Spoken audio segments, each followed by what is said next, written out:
ہے زیادہ ہنسنا بھی اپنی وقت کھو دیتا ہے اور نہار منہ پانی پینا بہت ہی نقصان ہے۔ ان ابی ہریرہ رضی اللہ تعالی عنہ قال رسول اللہ صلی اللہ علیہ وآلہ وسلم من کسر ضحک استخفا بحقہ ومن شرب الماء علی الریق انتقصت قوتہ۔ حضرت ابو ہریرہ رضی اللہ تعالی عنہ فرماتے ہیں کہ رسول اللہ صلی اللہ علیہ وآلہ وسلم نے فرمایا زیادہ ہنسنا اپنی وقت کھو دیتا ہے، زیادہ ہنسنا اپنا احترام کھو دیتا ہے، اور جس نے نہار منہ پانی پیا اس کی طاقت کم ہو گئی۔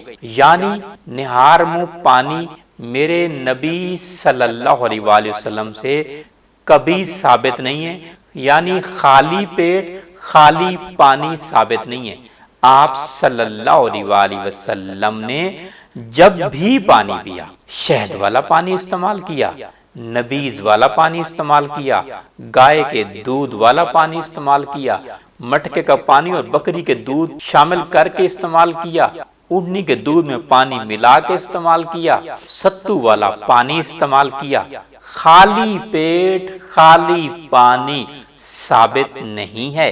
جتنے میرے چاہنے والے یہ سن رہے ہیں، اچھی بات کو پھیلانا صدقہ جاریہ ہے تاکہ ہمارے اندر طب نبوی صلی اللہ علیہ وآلہ وسلم کی اویئرنیس ہو، اللہ بھی ہمارا راضی ہو جائے اور نبی صلی اللہ علیہ وآلہ وسلم کی سنت بھی زندہ ہو جائے۔ او کما قال النبی صلی اللہ علیہ وآلہ وسلم۔